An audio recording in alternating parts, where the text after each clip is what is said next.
Sir அடுத்து அன்றைக்கி என்டர்பிரனர்னு பார்த்தோம். What you mean by commerce? 12th commerce sir. 12th commerce பொறுத்தவரைலாம் அன்றைக்கி என்டர்பிரனர் பார்த்து. What you mean by entrepreneur? என்டர்பிரனர்னு ஒருத்தர் இல்லை சார், தொழிலில் ஈடுபடக்கூடியவர்கள் அத்தனை நபர்களையும் நம்ம என்டர்பிரனர்னு சொல்கிறோம். Who are interested to enter in a business activities, all are coming under the category of entrepreneur அப்படின்னு நம்ம சொல்றோம். அப்ப ஆக்சுவலா அன்னைக்கு அந்த என்டர்பிரனர் அப்படிங்கறத பத்தி பார்த்தோம். இன்னைக்கு பாரு, கேரக்டரிஸ்டிக்ஸ் ஆஃப் என்டர்பிரனர்ங்கிறது spirit of enterprise. First A spirit. Spirit of enterprise. Spirit of enterprise. பாருங்க, entrepreneur should be page number 206 206ல பாரு, characteristics of entrepreneur. டைட்டில் மட்டும் நல்லா ஞாபகம் வச்சுங்க சார். பாருங்க, entrepreneur should be bold enough to encounter risk arising from venture undertaken. Entrepreneur should not get discouraged by setbacks or fractions emergencies during the course of entrepreneur's journey. Spirit of enterprise. Entrepreneur is called it is a full assets of the enterprise or the entrepreneur.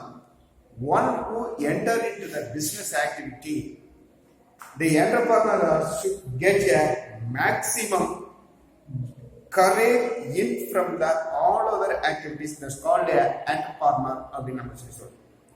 ஆக்சுவலா இந்த இடத்துல spirit அப்படின்னு சொல்றாங்க sir. ஏன்னா அவனை வச்சுதான் அந்த business கன்சர்ன்ஸ்லயே செயல்பட்டு இருக்கு. பட் அதனால அவனுக்கு spirit, that's called you should take the courage. அதான் இந்த இடத்துல டு டேக்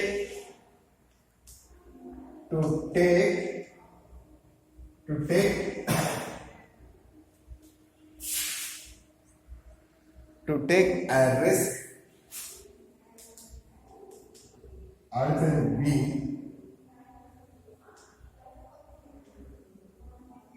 Encourages. புரியுங்களா? To take risk அப்படின்னா சார் ஆக்சுவலா you face many risks in to face the competitive any business competitive activities. எந்த ஒரு பிசினஸ்லயும் நம்ம என்ன பண்ணிடலாம், இன்னைக்கு போட்டி இல்லாம காம்படிட்டிவ் இல்லாம எந்த பிசினஸ்லயும் நம்ம செயல்படுத்த முடியாது.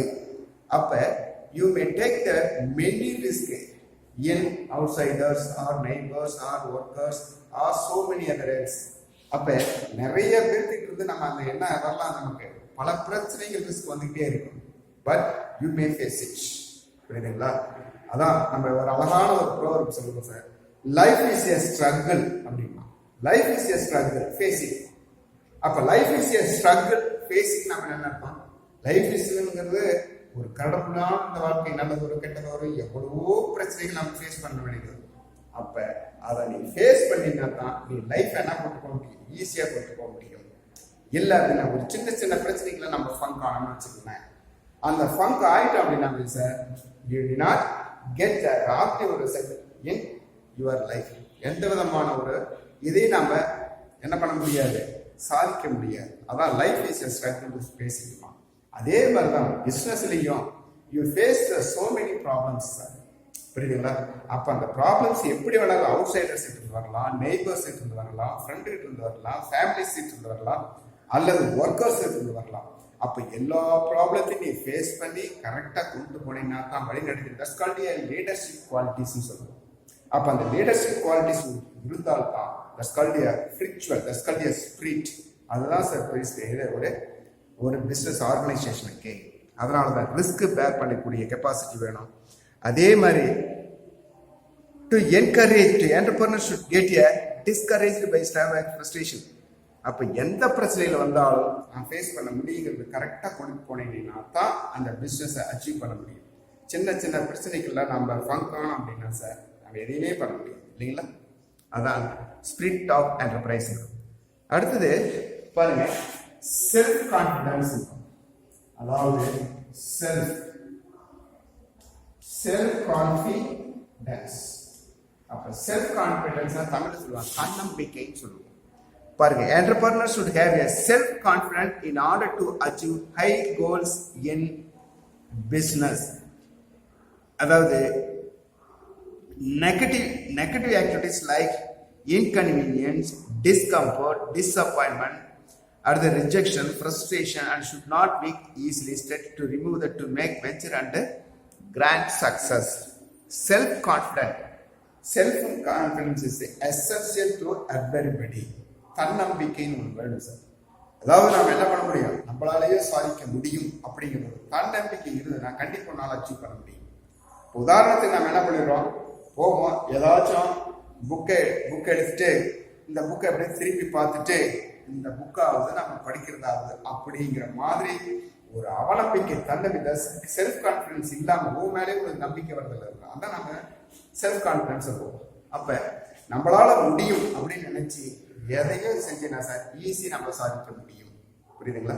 அதனால செல்ஃப் கான்பிடன்ஸ் எசென்சியல். அதே மாதிரி என்டர்பிரனருக்கும் செல்ஃப் கான்பிடன்ஸ் வேணும்.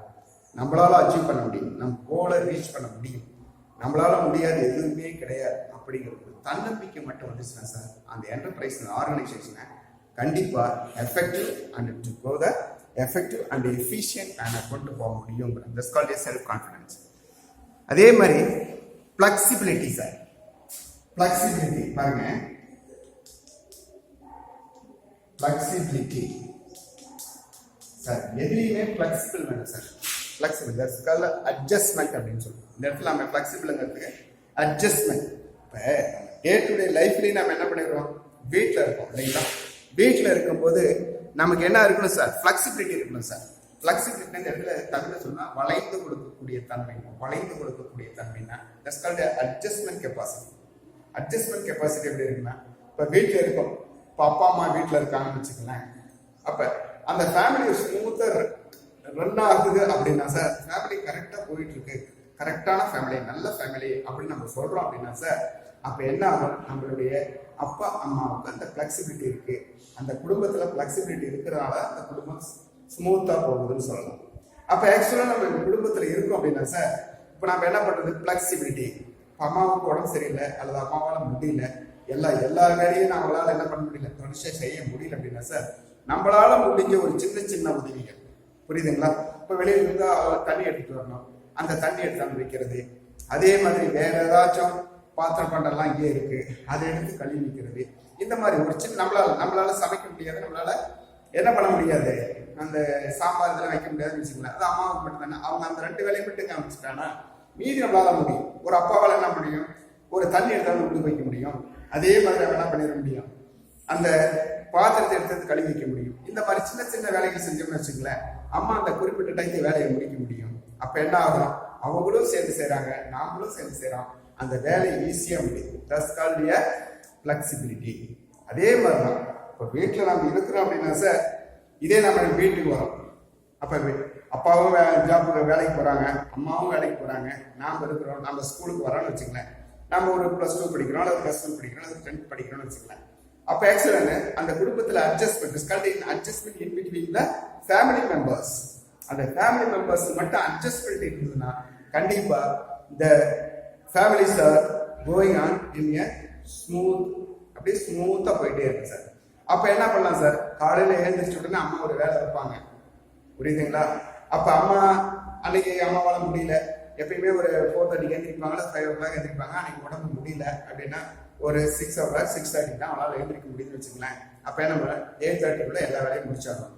அப்ப என்ன பண்ணணும், மிக பம்பரமா வேலை செஞ்சா கூட அந்த டைத்துல முடிக்க முடியுமாங்கிறது ஒரு கொஸ்டின் மார்க். அப்ப என்ன பண்ணலாம் சார், அப்ப நம்ம உடனே நம்ம அம்மா கிட்ட, ஏமா லேட் ஆயிடுச்சு ஏதிக்கிட்டு அந்த தண்ணி ஒரு நாள் கூட வெளியில வந்துட்டு இருக்கு, நல்ல தண்ணி வந்துட்டு இருக்கு, அதை எடுத்து வையுமா அப்படின்னா உடனே நம்ம என்ன பண்ணணும் சார், உனக்கு வேற வேலை இல்லை, எனக்கு தான் படிக்கிற வேலை இருக்குது அப்படின்ட்டு ஒரு புக் எடுத்துட்டு உட்காந்துருக்க முடியே, பட் படிக்க மாட்டோம். அம்மாவை என்ன பண்ணிடுவாங்க, சரி படிக்கிறாங்க அப்படின்னு விட்டுருவாங்க. அப்போதான் அறக்க வேலை செய்யணும். அப்ப அந்த மாதிரி சூழ்நிலை என்ன பண்ணலாம் சார், ஒரு 1/2 hour ஸ்பெண்ட் பண்ணலாம் இல்லையா ஃபேமிலிக்காக. அந்த தண்ணி கொண்டாந்து வைக்கிறது, அந்த வீட்டை கூட்டுறது, அல்லது ஒரு பாத்திரத்தை விலைக்கு வைக்கிறது, இந்த மாதிரி வேலையெல்லாம் செஞ்சு வச்சுருச்சுங்க. அம்மா கரெக்டா என்ன பண்ணிடுவாங்க, அந்த 1 hour வேலையை முடிச்சு கண்டிப்பா அவங்களும் ஸ்மூத்தா போக முடியும், நாமளும் போக முடியும், நாமளும் ஸ்கூலுக்கு வர முடியும். That's called flexibility. அப்போ குடும்பம் ஃபிளெக்சிபிளா போகிறதுக்கு காரணமே அட்ஜஸ்ட்மெண்ட் தான். அதே தான் இந்த இடத்துல சொல்றாங்க பாருங்க. Entrepreneur should not do to stick decision in a rigid patience. Entrepreneur should change the decision made already in the light over changing business environment. கால சூழ்நிலைக்கு தகுந்த மாதிரி பிசினஸ் என்வாயரன்மெண்ட்டை மாற்றணும். நான் ஓல்டு ஸ்டைல்லே இருக்கிறேன் அப்படின்னா அதை முடியுமா? தஸ்காலி அந்த கால சூழ்நிலைக்கு தகுந்த மாதிரி என்வாயரன்மெண்ட் தஸ்காலி ஃபிளெக்சிபிலிட்டி ஒரு பிசினஸ் பண்ணிட்டு இருக்கேன் சார். இப்போ நான் ஒரு இந்த மாதிரி ரெய்னி சீசன் சார், ரெய்னி சீசன்ல ஒரு டீ கடை. அப்போ ஒரு பனிக்காலம் ரெய்னி சீசன்ல என்ன பண்றான், ஒரு டீ கடை வச்சு நான் ரன் பண்றேன்னு வச்சுக்கலேன். அப்ப என்ன ஆகும், அந்த ரெய்னி சீசன்ல வின்டர் சீசன்ல என்ன ஆகும், டீ அதிகம் ஓடும். புரியுதுங்களா? அப்ப அதே நம்ம சம்மர் சீசன் வர ஆரம்பிச்சிருச்சு வச்சுங்களேன், கோடை காலம் வர ஆரம்பிச்சிருச்சு வச்சுங்களேன், that's called a change to other business activities. That's called a environment, அதாவது ஃபிளெக்சிபிலிட்டி. அப்ப என்ன பண்றேன், அந்த இடத்துல டீ ஓடுதுன்னா உடனே அந்த சம்மர் சீசன்ல அந்த டீ அப்படியே லைட்டா குறைச்சிட்டு உடனே நாளைக்கு ஒரு ஜூஸ் பாட்டில் வாங்கிட்டு 4 பழம் வாங்கி வச்சுக்கிட்டு உடனே ஜூஸ் போட ஆரம்பிக்கும். புரியுதுங்களா? அப்ப சூழ்நிலைக்கு தகுந்த மாதிரி என்ன பண்ணிடுறது, பிசினஸ் மாத்திக்கிறது. That's called flexibility. என்ன ஃபிளெக்சிபிலிட்டி நிறைய சொல்லலாம் சார். அது ஒர்க்கர்ஸ் கிட்ட ஃபிளெக்சிபிலிட்டி. ஒர்க்கர்ஸ் யாரும் அனுசரிச்சு போறது. நான் தான் ஒரு பெரிய லீடர், நான் தான் போறேன், என்னை வச்சு அதை யூஸ் பண்ணணும், என்னை பார்த்தால பயப்படணும் அப்படிங்கிற என்ன இருக்கக்கூடாது. அப்ப நாம என்ன பண்ண, அதான் அடிமட்ட தொண்டர்ல இருந்து பெரிய ஆள் வரை நாம என்ன பண்ண, நம்மளுடைய மூவ்மெண்ட் ஒரே மாதிரி இருக்குன்னு வச்சுக்கோங்களேன். அப்ப பிசினஸ் ஸ்மூத்தா ரன் ஆகணும். அப்ப எந்த ஒர்க்கர்ஸ் கிட்டையும் நம்ம தட்டி கொடுத்த வேலை வாங்கக்கூடிய ஆர்டர் பண்ணி வேலை வாங்க ஆரம்பிச்சு வச்சுக்கோங்களேன். That is impossible to continue the business. You cannot get the maximum profit or ultimate result in your business environment. First you mind it, sir. அதே மாதிரி பாருங்க, இன்னோவேஷன் பாருங்க. Entrepreneur should contribute something or new something to meet the changing requirement customers, namely new product, new method of production or distribution, adding new features to the existing product. அப்ப என்ன பண்ணலாம் sir, innovation. சூழ்நிலைக்கு தகுந்த மாதிரி நாம் என்ன பண்ணுறது, business என்வைரன்மெண்ட்டை மாற்றிக்கிறது சார். அதாவது new method of production, new product. அதாவது நம்ம ஒரே ப்ராடக்ட் பண்ணிட்டு இருப்போம். அப்போ நியூ ப்ராடக்ட் இந்த இடத்துல நம்ம புதுசாக ஒரு ப்ராடக்ட் பண்ணுறோம் அப்படின்னா சார், அப்போ method of production to introduce a new methods, new methods அப்படின்னு பார்க்கும்போது that's called attract the customers. புரியுதா? அப்போ கஸ்டமர்ஸை அட்ராக்ட் பண்ணுறது மாதிரி நம்ம என்ன பண்ணுறோம், ஒரு ப்ரொடக்ஷன்ஸ் நம்ம பண்ணுறது, கண்டெய்னரை மாற்றுறது, லேபிளை மாற்றுறது, அதே மாதிரி அட்வர்டைஸ்மெண்ட்ல டிஃப்ரெண்ட் டைப்ஸ் ஆஃப் அட்வர்டைஸ்மெண்ட் மாற்றுறது. புரியுதுங்களா? இப்போ இந்த ஹமாமுக்கு ஒரு அட்வர்டைஸ்மெண்ட் என்ன பண்ணுறீங்கன்னா, to give the suitable advertisement to attract the advertisement from the, அதாவது டு த கஸ்டமர்ஸ். கஸ்டமர்ஸ் நம்ம அட்ராக்ட் பண்ணக்கூடிய அட்வர்டைஸ்மெண்ட்டாக இருக்கும். ஏதோ நான் அட்வர்டைஸ் பண்ணுறேன் அப்படின்னு சொல்லும்போது அதை பார்க்கவே நம்ம சலித்தன்மை ஏற்படும். அந்த மாதிரி இருக்கும். இப்போ இந்த ஹமாமுக்கு ஒரு அட்வர்டைஸ்மெண்ட் போடுவாங்க பார்த்துருக்கீங்க, அது அழகா இருக்கும். என்ன அட்வர்டைஸ்மெண்ட்டு, நான் ஏன் அந்த பாக்ஸ் தொடக்கூடாதுன்னு சொன்னேன்ல, அந்த பாக்ஸ் எதிர்த்து விட்டேன். ஏமா அப்படின்னு அந்த பொண்ணு கேட்கும். உடனே அவங்க அம்மா சொல்லுவாங்க, அவர் இந்த பாக்ஸ் இந்த பெட்டி எங்கெங்கெல்லாம் போயிட்டு வந்திருக்கோ அப்படிம்பாங்க. அப்போ அந்த ஹமம் சோப்பு ஒன்று எடுத்து கொடுப்பாங்க. உடனே இன்னொரு சோப்பு கொடுமான்னு கேட்பாங்க. அந்த பொண்ணு கேட்பாங்க. கேட்டு எதுக்குமா, இன்னும் அந்த அண்ணா எங்கெல்லாம் போக வேண்டியது இருக்குதோன்னு சொல்லுவாங்க இல்லைங்களா. பட் இது ஒரு அட்வர்டைஸ்மெண்ட். பட் அந்த டிடர்ஜென்ட் கேக் சோப்பு கொண்டாந்து அந்த அவருக்கு இந்த சப்ளை பண்றாரு இல்லையா, அவருக்கு கொடுக்கும்போது அந்த கொடுக்கக்கூடிய அதை வாங்கக்கூடிய அந்த ஸ்பேஸ் ரிசம்பிள்ஸ் இருக்கு இல்லையா sir, that's called advertisement, that's called attractive. அப்போ அட்வர்டைஸ்மெண்ட் அப்படின்னா சார் எல்லாமே அட்வர்டைஸ்மெண்ட் ஆயிடும்.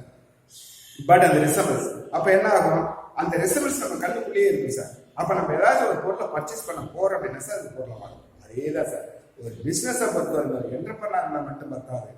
அட்வர்டைஸ்மெண்ட்ல இருந்து மெத்தட்ஸ் ஆஃப் ப்ரொடக்ஷன்ல இருந்து கம்ப்ளீட்டா நம்ம சேஞ்ச் பண்ணி தட்ஸ் கால்ட் இன்னோவேஷன். அதாவது resources mobilisation. Entrepreneur should have a capability of mobilize both tangible inputs like manpower, money, materials, technology, market, method, etc. Like manpower, to introduce the different kinds of manpower, money, materials, to mobilize the money. To mobilize the money is now you get loan from the outsiders, neighbors, or family members, or financial institution, or banks, etc. அந்த new technology method இதெல்லாம் நம்ம என்ன resource mobilisation hard work பாருங்க. Entrepreneur should put a strength efforts to constant endeavors accomplish the goals to venture successfully. They have to crucially face undertaking risk and contact. They should not blame the uncomfortable factors experienced during the resources of the entrepreneur venture. Hard work. எல்லாத்துக்குமே main hard work தான் sir. அப்ப இந்த இடத்துல heart ஒர்க்னு எதை சொல்றோம் அப்படின்னா சார்னா, அதாவது to finish your goals, to reach your goals in every day or every business activity. அப்ப நான் ஒரு பிசினஸ்ல இன்வால்வ் ஆகிறேன், ஒரு ஆர்கனைசேஷன்னா என்கிட்ட ஒரு 100 மெம்பர்ஸ் ஒர்க்கர்ஸ் வேலை செய்யறாங்க அப்படின்னா ஒவ்வொருத்தருக்கும் ஒரு டார்கெட் ஃபிக்ஸ் பண்ணிருக்கேன்னு வச்சுக்கோங்களேன். அதாவது ஒவ்வொருத்தரும் ஒரு நாளைக்கு ஒரு 100 யூனிட்ஸை ப்ரொடக்ஷன் பண்ணணும் அப்படி ஒரு டார்கெட் நான் கொடுத்துட்டேன் அப்படின்னா sir, you must reach your targets efficiently and effectively in your manner within the time period. அந்த டைம் பீரியடுக்குள்ள, அதாவது நீ என்ன பண்ணியது தெரியாது, நீ எத்தனை மணிக்கு பண்ணி கவலை கிடையாது. ஆனால் என்ன பண்ணிடுற, ஒரு நாளைக்கு 5 o'clock என்ன பண்ணணும், அதாவது 100 யூனிட்ஸ் ப்ரொடக்ஷன் பண்ணி கொடுத்துரு. அதுக்கு மேலே சொல்லிட்டு டார்கெட் ஃபிக்ஸ் பண்ணி கொடுத்துட்டோம்னு வச்சுங்களேன். அப்போ என்ன பண்ணிடுவேன் சார், நான் என்ன பண்ணிடுவேன், 9 மணிக்கு வரேன், 7 மணிக்கு கூட வருவேன். மதியானுக்கு எனக்கு ஒரு ஒர்க் இருக்கு, ஒரு 3 o'clock ஒரு ஒர்க் இருக்கு, அல்லது 2 o'clock ஒரு ஒர்க் இருக்கு, அல்லது ஏதோ ஒரு ஃபங்க்ஷன் போக வேண்டியது இருக்கு அப்படின்னு வச்சுக்கோங்க. அப்போ நான் என்ன பண்ணுறேன் சார், காலையில் 7 o'clock கூட வருவேன் ஃபேக்ட்ரிக்கு. 7 o'clock கூட வந்து நமக்கு டார்கெட் என்ன சார், 100 யூனிட்ஸ். அப்போ 7 o'clock ஆரம்பிச்சுன்னா 2 o'clockல அந்த 100 யூனிட் டார்கெட் முடிச்சிருவேன். அப்போ அந்த டார்கெட் முடிச்சதுன்னா நான் என்ன பண்ணிடுவேன் சார், என்னுடைய ஒர்க்குக்கு போகலாம் இல்லை, தட்ஸ் கால்ட் ஹார்ட் ஒர்க். அப்போ டார்கெட் ஃபிக்ஸ் பண்ணுறேன். நான் டெய்லி வரேன். இப்போ நீ government compare with private and government sectors, ஏன் பிரைவேட் செக்டார்ஸ் ஏன் maximum profit, but in government sectors lower level ஏன் போயிட்டே இருக்கு காரணம் கேட்டீங்கன்னா சார், ஹார்ட் ஒர்க் கவர்மெண்ட் கிடையாது. அப்போ என்ன தெரியுமா, அவன் ப்ரொடக்ஷன் பண்ணுறானோ இல்லையோ, ரீச் பண்ணுறானோ இல்லையோ, அவனுக்கு டைம் போனால் சரி, பொழுது போனால் சரி, என்ன பண்ணிடுவான் சார், பொழுது போனால் அந்த சம்பளம் வந்துடுது. ஆனால் இவனுக்கு அப்படி இல்லை, அந்த ப்ரொடக்ஷனை ரீச் பண்ணி காட்டினா தான் பேமெண்ட் அப்படின்னா நம்ம ஹார்ட் ஒர்க் சின்சியராக பண்ண ஆரம்பிப்பான். That's called hard work. Leadership sir, leadership quality is essential and essential manner. பாருங்க, entrepreneur should be able to influence the team members, showing the sympathy and empathy to enable them to contribute the positively towards the goals venture. Entrepreneur should lead from the front and the personal example should walk the talk effectively all the followers to the active goals of venture. Leadership qualities is essential to get the maximum effective and efficient manner to get the profit effectively அப்படின்னு சொல்லி sir. ஆக்சுவலாக leadership qualities அப்படின்னா sir, அதாவது leadership அப்படின்னா லீடர்னா இப்படித்தான் இருக்கணும், எல்லாத்துக்கும் தலைமை தாங்கக்கூடிய ஒரு லீடர்ஷிப் குவாலிட்டிஸ். அப்போ ஒரு பிஸ்னஸ் என்வாயர்மெண்ட் இருக்கு அப்படின்னா சார், ஒரு பிஸ்னஸ்ல இருக்கு அப்படின்னா சார், அந்த பிஸ்னஸ்ல கீழே அடிமட்ட கன்சியூமர்ல இருந்து பெரிய ஜெனரல் மேனேஜர்ல நீ மூவ் பண்ண வேண்டிய ஒரு சூழ்நிலை. அப்ப அனைவரையும் அரவணைத்து செல்லக்கூடிய கெப்பாசிட்டி உங்களுக்கு இருக்கணும் சார். அப்பதான் சார் ஒரு என்டர்பிரனர் சிறந்த என்டர்பிரனர் சொல்ல முடியும். புரியுதுங்களா?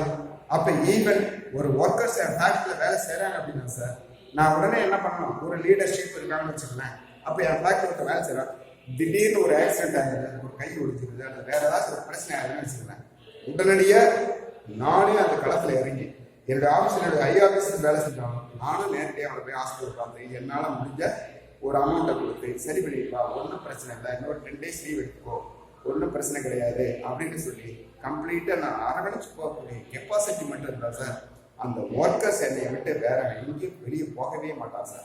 அதே மாதிரி ஒர்க்லேயும் ரொம்ப சின்சியரா. காரணம் தெரியுமா சார்? காரணம், நமக்கு இவ்வளெல்லாம் செய்கிறாங்க, நாம் ஏமாத்தாம நம்ம உழைப்பு நம்ம கண்டிப்பாக கொடுக்கணும். இன்னும் நம்ம கொடுத்தோம்னா இன்னும் நிறைய நம்ம செய்வாங்க. அதே மாதிரி நம்ம என்ன பண்ணுறோம் சார், என் ஃபேக்ட்ரி நல்லா ப்ராஃபிட் வந்துட்டு இருக்குன்னு வச்சுங்களேன். அப்போ என் ஃபேக்ட்ரியில் ஒரு 100 members வேலை செய்கிறாங்கன்னா give the financial assistance, loan கொடுக்குறது. அதே மாதிரி என் குழந்தைங்களுக்கு ஸ்கூல் யூனிஃபார்ம் கொடுக்குறது, ஸ்கூல் ஃபீஸ் கட்டுறது, அல்லது அங்கேயே ஒரு ஸ்கூல் ஓப்பன் பண்ணி ஃப்ரீ எஜுகேஷன் கொடுக்குறது.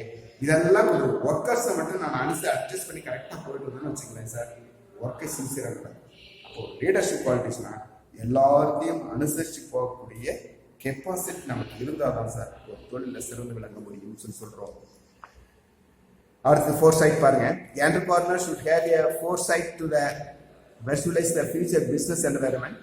In other words, entrepreneurs should forecast the likely changes to face in market, consumer attitude, technology development, etc. and take timely actions accordingly. Foresight அப்படின்னு பார்க்கும்போது sir consumers உடைய தேவைகளை அறிஞ்சு அதுக்கு மாதிரி ப்ரொடக்ஷன் பண்ணும். To change the business activity, change the new productions.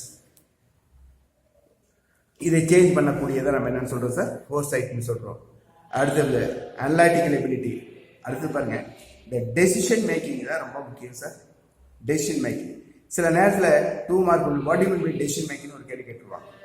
Decision making பாருங்க, entrepreneur has to take timely and correct decision in regard to the nature and the type of product and produced type of technology to be adopted, type of human assets to be employed, locations of the enterprise, size of the unit, volume of production and so on.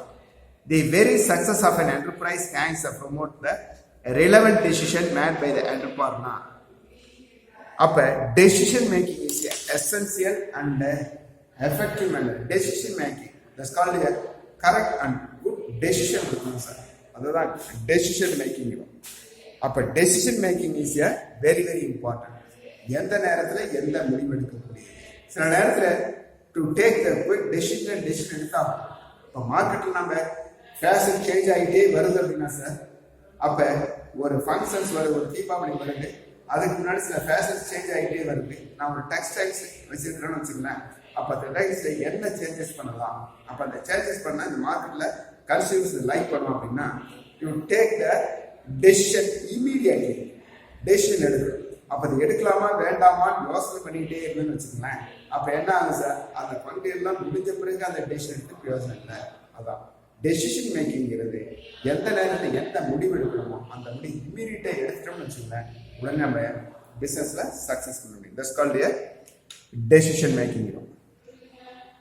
அதாவது அடுத்து importance of entrepreneurship பாருங்க. Innovation, contribution of gross domestic product, balance regional development, export promotions பாருங்க. Innovation பாருங்க, entrepreneurship and innovations are closely intertwined to each other.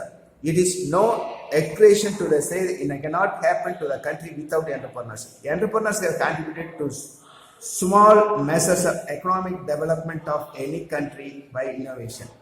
They bring about innovation by building brand new product or constantly upgrading existing product by the tapping new market for existing product in a new territory. அதாவது கால சூழ்நிலைக்கு தகுந்த மாதிரி economic development அடையணும் அப்படின்னா sir, you make a certain step to modernisation of the product or modernisation of the business world அப்படின்னு சொல்றோம். அடுத்தது contribution to gross domestic product, promotion of entrepreneurship all across the country which undoubtedly add to gross country. It is started that the countries like America, Japan, Germany and also to have a recorded phenomenal increase in the GDP, per capita income, national income due to the growth of entrepreneurship. அதாவது contribution of gross domestic product.